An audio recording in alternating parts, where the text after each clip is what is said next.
6월 27일 장전 시장입니다. 요 3대 지수는 모두 하락 마감을 했으면 특히 나스닥, S&P 500은 엔비디아, 테슬라 등 빅테크 업종들이 급락이 나오면서 큰 폭의 하락이 나왔는데 사실 최근 이 테슬라에 대한 집중 견제라고 해야 되나요?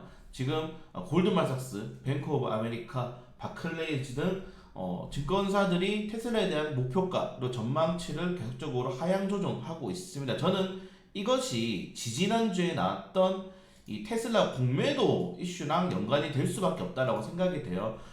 테슬라에 대한 공매도가 전 세계적으로 애플 다음으로 많다고 하죠. 그리고 현재 테슬라가 워낙에 급등을 했고 6월 달에만 50% 가까이 올랐잖아요. 여기에 대해서 공매도가 굉장히 크게 손실을 보고 있기 때문에 이걸 공매도를 메꾸기 위해서 제가 이때도 주간 증시에 충분히 어떠한 행동을 취할 것이다 라고 말씀을 드렸는데 여기 바로 지금 증권사들이 목표가를 하향 조정하고 전망에 대한 이런 안 좋은 의견을 내고 있습니다. 사실 뭐 뱅크 오브 아메리카 같은 경우에는 뭐 테슬라에 대한 시장 점유율이 현재 68%에서 뭐 한 10몇 프로까지 떨어질 수 있다. 이런 말도 안 되는 전망까지 내놓을 정도로 현재 이 테슬라에 대한 집중 공격을 하고 있는데 저는 공매도가 엮여있을 수밖에 없다라고 생각이 되고요. 어제 테슬라 사이버 트럭 공개한 거 보셨습니까?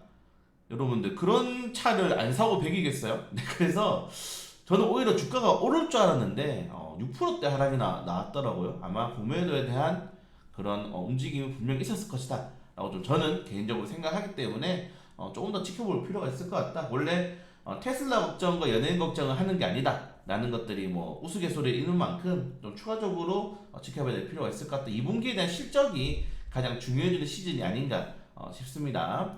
자, 그리고 대부분의 전문가들이 코스피에 대한 전망치를 하반기에 뭐 2700이 최저점이에요. 지금 아직 2700을 재돌파하지 못하고 있긴 하지만은 2700이 최저점이고 DB 투자증권 같은 경우에는 여전히 3000을 전망을 하고 있습니다. 정말 아이러니하게도 증권사들이 이런 전망을 6월 달에 내놓자마자 증시가 많이 부진한 흐름을 보이고 있는데 반등이 나와줄 수 있겠죠. 그러니까 이 3000 시대로 오기 위해서는 가장 중요한 게 뭐냐면은 반도체 업종에 대한 반등을 좀 기대를 해야 된다. 우리나라에서 워낙 반도체 업종들이 차지하는 이 수출 비중이 높기 때문에 그 반도체 업종에 대한 실적에 대한 개선만 나온다 하면은 충분히 3천에 갈 수 있다. 저도 뭐 비싸게 생각을 하고 있고요. 다만 지금은 국내 시장의 실적 대비해서 좀 하락이 나온 종목들이 강하게 치고 올라가지는 못하고 있습니다. 왜냐면은 외국인 투자자들이 다 반도체 삼성전자만 사고 있기 때문이에요. 그래서 이런 업종들이 좀 분산이 돼야지 조금 더 시장에서는 긍정적이지 않나라고 좀 말씀을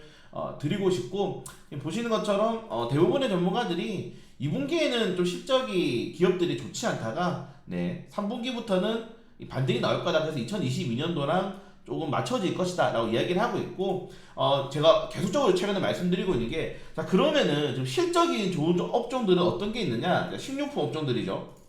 워낙 인플레이션에 의해서 실적이 좋았기 때문에 2분기 실적 전망치가 대부분 CJ는 워낙에 뭐 알겠지만은 장사 못하는 회사고 그리고 화이트도 뭐 소주 관련된 이슈가 있었기 때문에 그걸 제외하고는 대부분 업종들이 실적이 굉장히 좋습니다. 농심 보이시나요? 농심?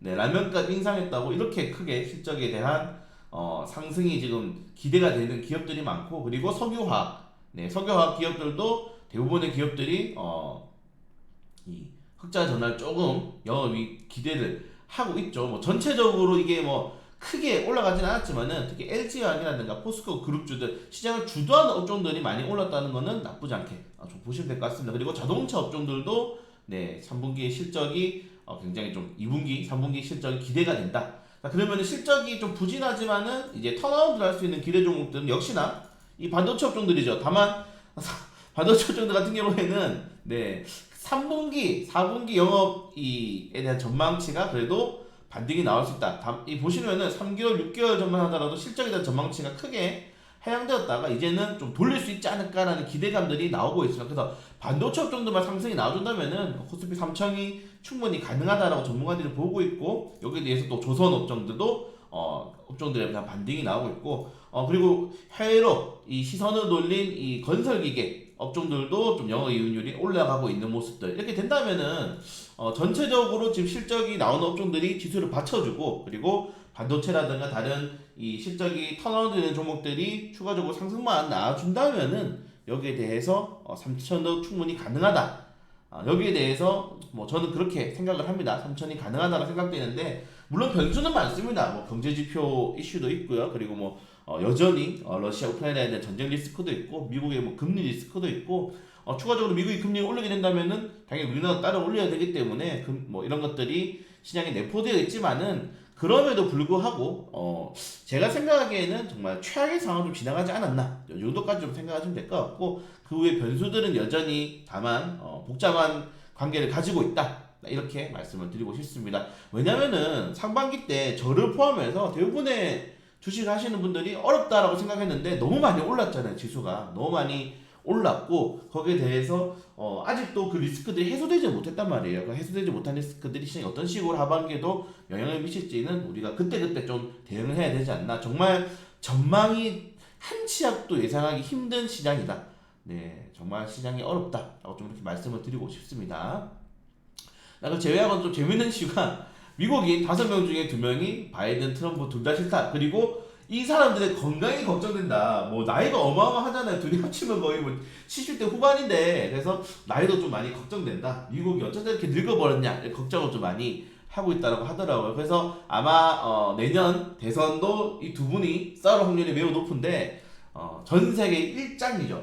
예, 전 세계 1장이 과연 다음에 누가 될 것인지 그것도 좀 재밌는 이슈인 것 같고요. 여전히 미국 증시 무너진다. 여러분 장단기 국채금리 역전 현상이 한 1년 2개월 넘었습니다. 제 기준으로는 이 경고음이 보통 6개월에 이제 이 경고음이 터지면 6개월 이후에 시장이 하락한다라고 나오는데 1년이 넘었어요. 그러니까 이런 것들도 다 과거의 지표를 가지고 지금에 대입하는 게 의미가 없어졌다는 겁니다.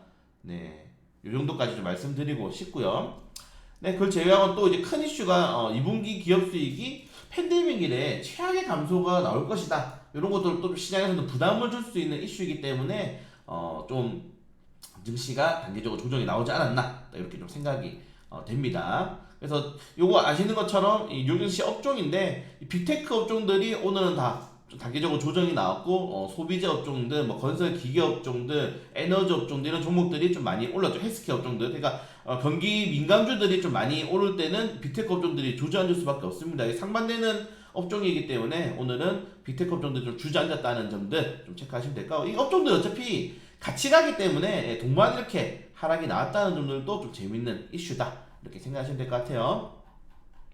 자, 그리고 전기차 충전소에 대해서 또 이슈가 나옵니다. 오늘 뭐 일정도 있기 때문에 충전소 관련 테마주들은 여러분들이 좀 편하게 알아보실 수 있는 게 무선 충전은 이제 앞으로 향후 우리가 가야 할 길. 우리나라 같은 경우에는 뭐 아시겠지만은 주차할 때도 많이 없고 그래서 전기차를 세워놓으면은 그 위에서 자동적으로 충전이 될 수 있게 하는 게 어떻게 보면 미래의 가장 좋은 시나리오인데 그래서 좀 장기적으로 본다. 내가 좀 장기적인 관점으로 보신다 하시면은 뭐 에스트래픽, 유라테크 무선 충전 관련 테마주도 보시는 게 맞는 거고 단기적으로 그래도 아직까지는 이 충전 단자를 뽑아서 해야 된다라고 하시는 분들은 디스플레이텍 그리고 휴맥스홀딩스 이렇게 보시면 됩니다. 전기차 충전소 관련 테마주가 투자하기가 쉬운 이유가 요 한 5개밖에 없어요. 수혜가 나오는 종목들이 아직까지는. 그래서 5개 정도 구간 종목들을 관심적으로 가지시면 좋을 것 같다 이렇게 좀 말씀드리고 싶고요.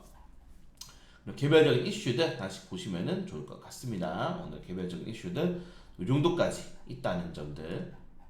아까 그리고 전기차 충전소 관련해서 말씀드렸는데 오늘 세계 배터리 충전 인프라 엑스포가 개최가 됩니다. 그래서 관련 테마주들의 반등이 나올 수도 있다는 점들 그리고 뭐 여기에 대해서 슈퍼차지 이슈도 많이 있죠.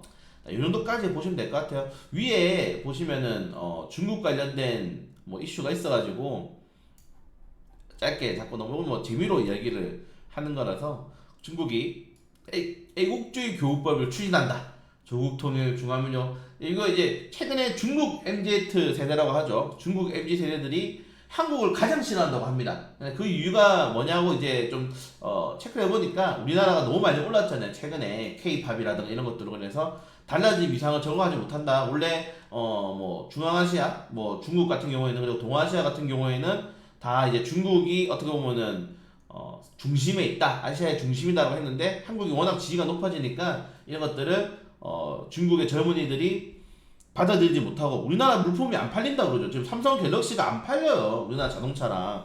중국 시장에 대해서 메리트가 있을까라고 생각해 보는 것도 당연한 수순이기도 합니다. 안 사니까. 우리나라도 사실 중국 제품을 안 사잖아요. 근데 어차피 모든 제품을 사면 그 안에 내소재가 다 중국 제품이니까 어쩔 수가 없긴 한데, 그래서 중국에 대한 시장을 우리가 좀 다른 곳으로 눈을 돌려야 되는 시점이 다가오고 있지 않나라고 좀 생각이 되고요. 일본도 우리나라 제품을 안 쓰잖아요. 우리 일본에서 뭐 삼성 점유 갤럭시 이런 점유율이 뭐 1%도 안 되잖아요. 다 애플 쓰지. 그런 걸 본다면은 중국, 일본이랑은 이제 어떻게 보면 경쟁하는 국가가 되어야 되기 때문에 우리나라도 이런 애국주의가 좀 있어야 되지 않나. 예, 좀 이상하게 흘러가네요 이야기가. 그래서 우리나라도 중국을 가장 싫어한다. 그럼 우리나라 어떤 국가를 좋아하냐? 네, 미국을 그래도 가장 좋아합니다. 네, 국가 미국을 가장 좋아한다. 중국은 별로 안 좋아한다. 14%입니다. 그래서 우리나라도 여기에 쓰지 않아야 되지 않느냐. 사실 뭐 제가 불매운동은 별로 안 좋아하는데, 사실 지금 우리나라가 일본에 대한 불매운동은 정치권에서 어떻게 보면은 정치권에서 행동하고 있는 운동이잖아요. 정치권의 이득을 공고하기 위한 운동인데, 이런 것들은 좀 애국주의로 좀 필요하지 않나. 그래서 중국도 우리나라를 싫어하고 우리나라도 중국을 싫어한다. 그래서 중국과 일본의 우리나라에 대한 상품 점유율이 정말 거의 뭐 10% 미만됩니다. 대부분의 이 업종들이. 그래서 우리도 쓰지 말자. 이 정도까지 좀 말씀을 드리면서 최근에 증시가 많이 힘듭니다. 네, 많이 힘든데 예상했잖아요. 사실은 우리가 예상을 했고 시장이 그렇게 흘러가고 있습니다. 예, 다만 계속 말씀드린 것처럼 나올 수 있는 악재는 다 나왔다. 그리고 우리가 걱정할 수 있는 금리도 뭐 최종점이 이제 보였기 때문에 좀 내년까지 잘 버텨야 되는 시장이지 않나. 그래서 3분기 정도까지는 실적에 대한 좀 리스크들을 확인하고, 그리고 아까 위에 말씀드린 것처럼 이 3분기부터 4분기까지는 실적들이 많이 개선되는 기업들이 많이 있어요. 거기에 되면은 또 주가들은 어느 정도 선반영을 하겠죠. 그런 것들을 좀 본다면은 지금 6월달, 7월달까지는 2분기 실적에 대한 리스크들로 조금 더 버티는 시즌이 왔다. 이 정도까지 말씀을 드리도록 하겠습니다. 그래서 뭐 평생 좋겠습니까? 우리 1분기 때 좋았으니까 뭐 6월달, 7월달에는 조금 몸 사리면서 시장 한번 대응해 볼 수 있도록 하겠습니다.